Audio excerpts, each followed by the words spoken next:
When was the last time somebody told you that you couldn't do something? Maybe it was your boss, a parent, a teacher. Maybe it was somebody that you actually trusted. Or maybe, and this one gets a lot of you, maybe it was yourself. I'm Diego. And for most of my life, I had a lot of people telling me what I couldn't do or where I couldn't go. And I'm here to tell you exactly what happened when I stopped listening. I was born in Dallas, but 6 months after I was born, my parents moved us to Mexico, Ciudad Valles, a small city most people have never heard of. And that's where I grew up until I was about 10 years old. And right around that time, they divorced. So at 10 years old, I'm in a new country, a new school system, a new language, and my family just split in two. My sister and I stayed with my dad, and life just kept moving because it always does. I'm not telling you this for sympathy. I'm telling you this because where you start doesn't have to be where you end up. But I didn't know that yet. So in sixth grade, I picked up the tuba. I was last chair, dead last, like worst in the section.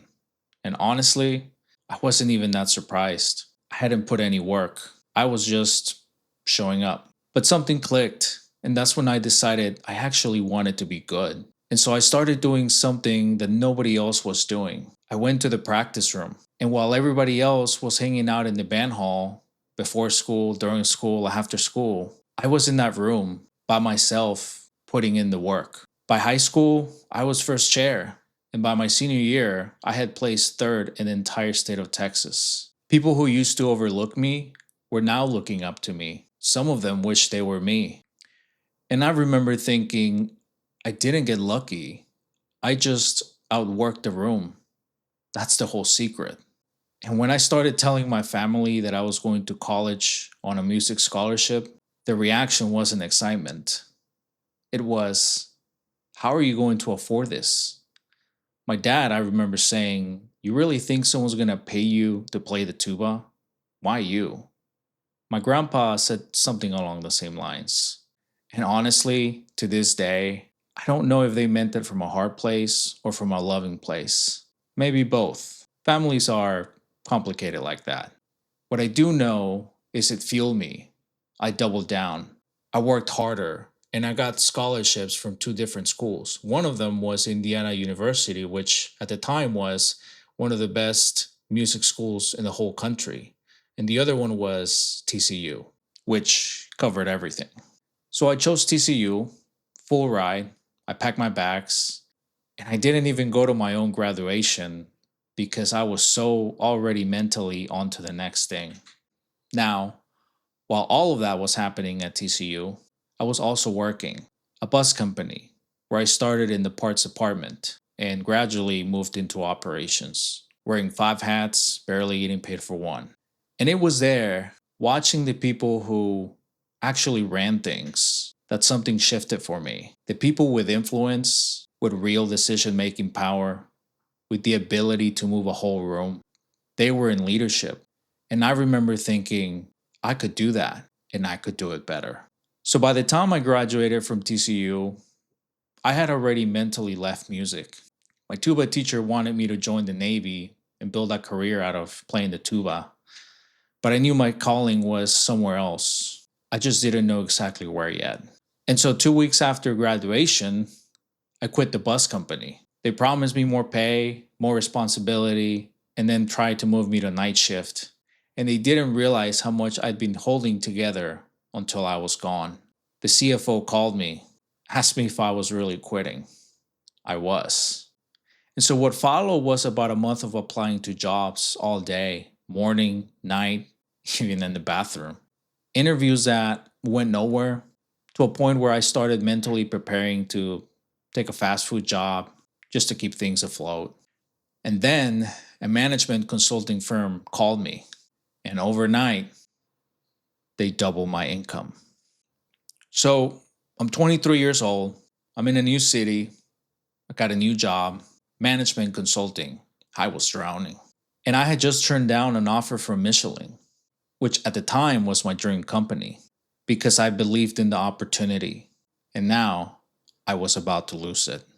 So my 30-day review comes, not meeting expectations. My 45-day review comes, same thing. And my manager knew I was struggling. But every time I tried to get help from him, he'd make an excuse to walk away. And I'd let him.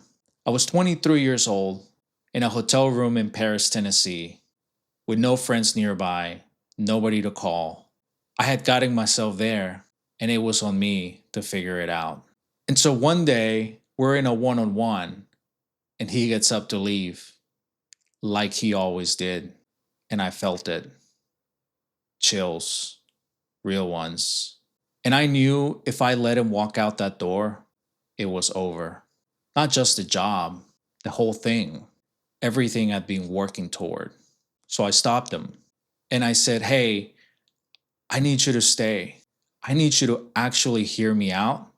I don't know what I'm doing yet, and I'm willing to do whatever it takes. I just need somebody to point me in the right direction." And he stayed. And so we built a plan together, day by day, week by week.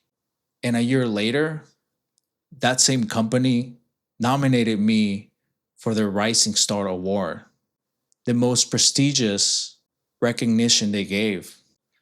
I had gone from almost being fired to the top of the room. And I later found out that he had already decided to let me go. I'm not telling you this story because I want you to be impressed. I'm telling you because I know that feeling I had in the hallway.